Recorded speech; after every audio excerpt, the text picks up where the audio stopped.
Make every night a wonderful journey, no matter where you are. Good night, sweet dreams. The first story, The Null Desert Soundfile, November 7, 4:47 p.m. Hello, my name is Mike, and I'm a digital researcher. This is my diary log of my studies and my newest discovery. It seems to be a special kind of sound file. I got it from a spam in my mailbox. I even wonder why I bothered with checking it. The email was entitled Truth. WAV. Just like this. And a bio composed by strange characters, which I couldn't copy or paste it. I downloaded the enclosed file, the Null Desert MP3. I found it weird. It didn't match with the title of the email. November 7,451 p.m. The file finally finished downloading. I scanned with my antivirus and some other security programs. No Trojans were found, but strange though.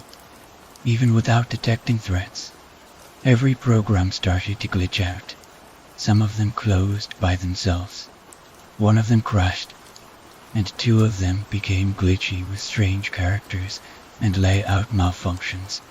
I decided to put the file in a different computer, which I use for virus glitch files researches. November 7, 4:59 p.m. And on my good, old, and pretty beaten up computer for virus research, I inserted the flash drive and copied the file to the system. It was a music file with exactly 8 minutes and 29 seconds of length.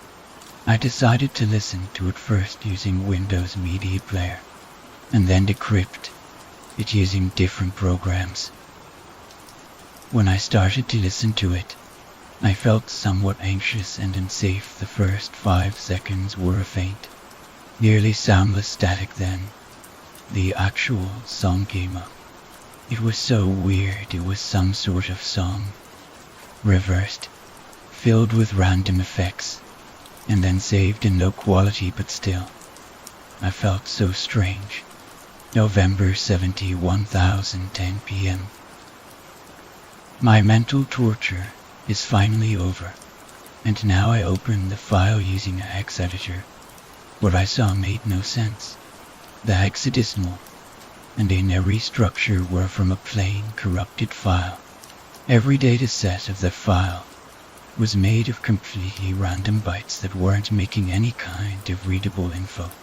It shouldn't work, but I fully listened to it. Windows Media Player was supposed to give me an error message.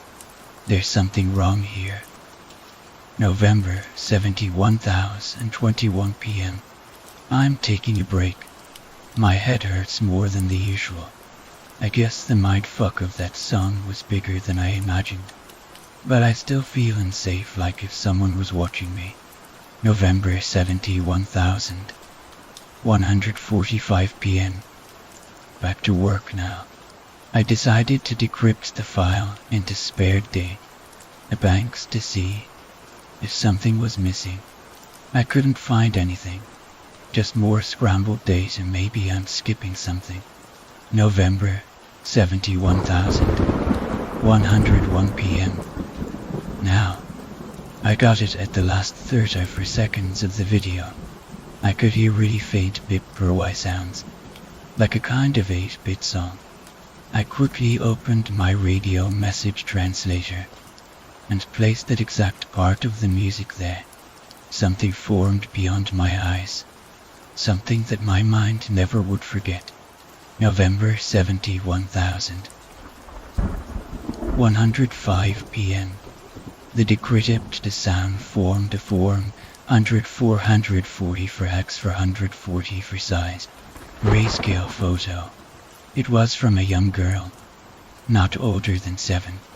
She had no eyes, just a pair of black holes in her face, below her left nostril, a cavity that connected that nostril with the upper lip.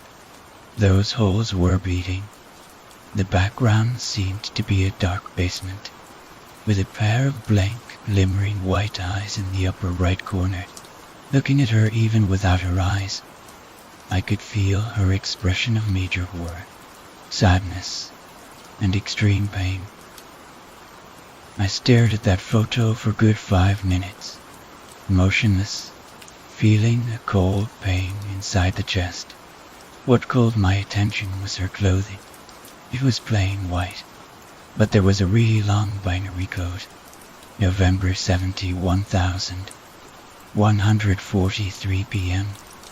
It took a while, but I translated the meaning of the code. Your eyes will open to the cold truth. What does that mean? What kind of message was that strange music trying to pass me? I was feeling more and more anxious and unsafe, but I was also tired. Decided to sleep. November 8,330 a.m. I can't sleep. Just can't. That song echoes inside my mind, bringing me fear. The image of that girl is still unsettling me.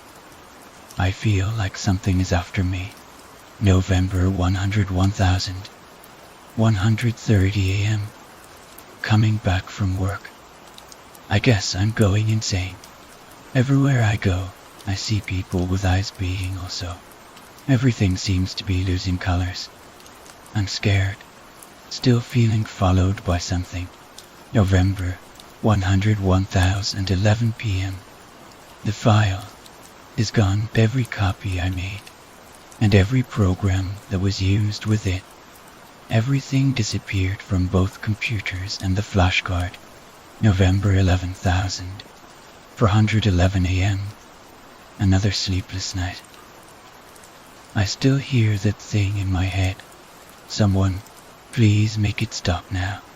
I hear moans inside my head. Moans of pain and despair echoing for help. November 22, 851 a.m. I can't take this anymore. Nothing has colors. Everyone I see has bloody eyes. And I can't hear anything but that song. And now, I can understand that message. So clearly the world is fake. Our eyes can't see the real truth. That was the last entry in Mike's diary, before his body was found with a huge stab on the back of his head. The murderer couldn't be found, but a witness declared that a young girl was seen running away from his house with a sharp object at her hand. The Null Desert. The second story in my own. Disclaimer: this really isn't a normal creepypasta. If you are looking for a story about a haunted game or a lost episode of your favorite childhood show, stop here. However, if you are looking for an insight into what it's like to be depressed and to lose regard for your own life and the life of others, then you've come to the right place. Names have been withheld based on privacy. The reason why it's here on the Creepypasta Wiki is so I, the author, can post this anonymously. Due to the disturbing nature of this story, once and still, I'm depressed. Normally people shove depression off as just a passing incident or nothing of enormous importance. Just sadness. Those people are ignorant. Depression is a curse, something you can't shake off no matter how hard you try. I know this firsthand. I'm not saying this for attention, or to be a drama queen lusting for attention. I'm saying this to help spread awareness of the silent threat of depression. Please take this seriously, for everyone's sake. I know the reasons may at first seem trivial, but like I said before, this is a plea. I'm 16 years old and live with a small wealthy family in a place chances are many of you never heard of. I have a small group of good friends. I believe it was around the year of 2008 when I started to exhibit symptoms of depression. My family began to separate and yell at each other like it's a goddamn war zone over the smallest things. The collapsing economy and the rule of capital. However, my angst hasn't gotten to where it is now yet, having to deal with the fact that I'm adopted. I have faults with my Asperger's syndrome, with overreactivity, over-obsessions which made me feel like an outsider, and for other reasons. The year of 2010 comes my day camp, the only place of solitude, fell to a fascist camp director who ruined the kingdom of heaven for all of us. Most fellow campers felt strongly about this. Our camp was the symbol of our childhood. Now it's gone with strict rules and a pressing atmosphere for the sake of making money. Nobody liked it. Not even the counselors. My parents began to enter financial trouble and began to take out their stress on me. That goddamn yelling. I could never sleep. The problems of the world just entering my life with their worlds of poison. I tried praying to God, but nothing came of it. My brother began to bully me. Yet I didn't want to fight back. My parents' worst. Felt caught in their own problems to care. They said it was his job to do that. I began to barricade myself in my room for days at a time, not really coming out to eat. I feared my family and the world around me. By the year 2011, I've begun to get used to daily home shit. My beloved grandfather, and along with most of my family, passed away on me at the end of the year. By this point, things could have turned around, but the worst hasn't come yet. However, clearly, they didn't. It was March 2011 when I began to see my friends falling in love and getting girlfriends. My friends began to financially succeed, and they were all happy with their family. However, everything the opposite for me. I began to lose money. I haven't been in love for years. I'm sure as hell not a hotshot. And I lost my faith in God. My father's side of my family denounces my own mother, telling her to fuck off. Attempted divorce. I lost a classmate. And no matter how much I tried, I began to fail in subjects like math, which resulted in the overbearing father striking me down. I no longer enjoyed activities I used to. I have to force myself to enjoy such luxuries like video games. A couple of my friends get into trouble with the law, move away, sell their souls to drugs, become bullies, ignore me, and throw me away like trash. Then my friend's birthday party comes along in March. There I met his girlfriend. At the time, the loveliest girl I'd ever laid my eyes on. Smart, beautiful, fun, and understanding. Love at first sight, if you will. I was happy when I became close friends with her. I was happy talking to her every day.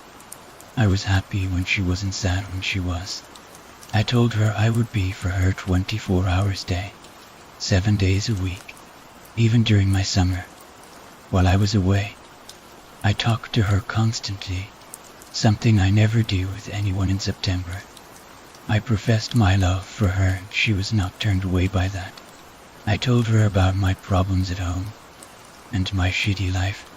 She told me she'll be there for me like the way I was for her. In early October, she told me she still loved my friend. I don't care, I told her. I was actually happy for her until a Saturday in October. The girl and my friend eloped in front of my eyes, something they told me they wouldn't do, given that they knew about my love for her and my trust in my best friend. They both stabbed me emotionally along with my wrathful parents. With facing betrayal by my family and friends, I became suicidal. I've attempted suicide about 5 times. Lucky me, I never learned how to tie a knot. I began to argue with voices over the loss of regard for everyone in my life, and if I should bring them down with me. I began to draw plans for murder-suicide. As the voices began assisting me with these objectives, I learned how to make bombs, how to shoot, how to use a knife and stab vital body parts, and how to dispose bodies to get off scot-free. I began to see everyone around me as not deserving of such happiness. I wanted to see their bodies burn and scream. My dreams began to be more vivid as I began to feel satisfaction as I saw skinless bodies walking around, some burned as black as charcoal, while I laughed and saying, you have met with a horrible fate, haven't you? Luckily things have been better. The voices have disappeared for now and I'm settling back into normalcy. However, I'm still depressed over the aforementioned reasons. I'm also starting to feel like I'm being watched by death itself. I know I will die soon, regardless if it's by my own hand or not. My depression will probably get worse as more shit in my life slams into me like a brick wall. I've tried explaining this, but my pleas go on deaf ears. Nobody takes me seriously, so now I hope you begin to take depression seriously. This isn't schizophrenia or dementia as much as I've made it sound like it was. The next time you see someone with depression, take the time to help them, regardless of how trivial the reasons may seem. You may never know if they've been as low into hell as I've been. The third story, Asylum. Serenity could hear the resounding echoes of her footsteps as she walked down the empty hallway, fighting a flinch as the sound of each footfall bounced back to her. For some reason the sound seemed harsher than she had ever remembered.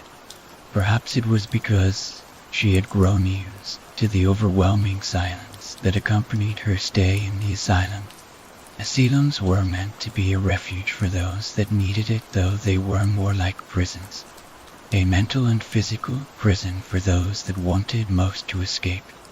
Freedom was no longer considered to be an inalienable right. The wealthy could buy their freedoms while everyone else stuck to the strict regime that the government set forth, enforced by the seers through a touch. All of your thoughts were on display. Any ideas that didn't comply with the status quo could land you in an asylum where they would attempt to correct your thoughts, bending you into the robots that filled the bustling cities. The asylum was completely empty now, as though it had been abandoned and forgotten. Serenity's first step out of the building seemed monumental. As a child, a seer had seen her free spirit and recommended that she should be locked away before her mind ran rampant. The thought that had given the young girl away was a bird in flight, spreading its wings and soaring on a gust of wind. This single image was symbolic of everything the government tried to suppress in its citizens. The city had less color. Then she remembered the sky was more gray than blue, and the grass long since covered in concrete. The trend reached out to the people as well. Their skin had adopted a lifeless gray tone. Their eyes stared forward unseeing light. Continuing to look around, Serenity caught sight of her haggard appearance in the reflection of the shop window. She noted that she seemed older than she should be. It had seemed a short amount of time that she had been locked away, but the body she saw was not the one she remembered. She had expected the short, round, and bright child of her memories. Instead, the vision that met her was a woman, hollowed out and spent. An overwhelming fear overtook her when she moved and saw the reflection twitch in response. "Excuse me, what is the date?" she frantically asked the person nearest her. The man didn't act as though he'd heard her at all. Continuing on with his gaze forward, Serenity continued frantically, trying to get the attentions of those around her to no result. Finally, she reached out to grab a woman who was passing quickly. The woman's gaze quickly snapped to the frantic girl, and Serenity instantly let go. Regretting her actions, the woman's eyes were dead. No emotion or thought could be seen. They locked gazes and stood for a moment before the woman let out an ear-piercing scream. Serenity stumbled back, covering her ears as she fell to her knees with her eyes fixated on the strange scar surrounding the woman's open mouth. The marks were so that she closed her eyes in an attempt to block out both the image and the sound emanating from it. When the woman finally stopped shrieking and Serenity was able to effectively think again, she looked up only to find that she was surrounded by men. Before she had time to process what was happening, a needle was pressed into her neck and she felt consciousness slip away as the ground grew nearer. Upon awakening, it became obvious that she was not lying in the street. The smell of antiseptic was overwhelming as she opened her eyes and peered around the bright room. It seemed as though she was bound to a table that was being held at an angle, so that it was slightly reclined from being vertical. Looking down, her eyes were immediately drawn to the leather straps across her body. Tearing her eyes from the fastenings, she caught the glint of silver in her peripheral vision. Looking for the source, her eyes fell on a metal tray with several medical instruments spread across the surface. However, it was hard for her to focus on anything other than the bloody scalpel. Adrenaline coursed deep through her veins, and she started to open her mouth to scream only to encounter resistance. Frantic, she tried to break free from the bands but had no luck. She continued to fight until she heard a door opening somewhere behind her. "Ah, I see that you're awake yet. It's a shame that I forgot to put the mirror up before I left so you could admire my work. We couldn't have you getting loud while the process is going on. Makes it take longer," said a man from right behind her. She was unable to see him until he moved a mirror around so that it was beside her. However, the man was the furthest thing from her mind when she peered into the mirror. Her mouth had been sewn shut, blood still covering the surrounding area. Dread filled her as she stared, unable to form a response. Like it's so much that you're speechless. Just wait until you see the rest of you. True work of art this time around it. As really too bad that you won't be able to enjoy it," he said with a little laugh as he grabbed her head and straightened it so she was facing forward, stretching another leather band over her forehead to keep it in place.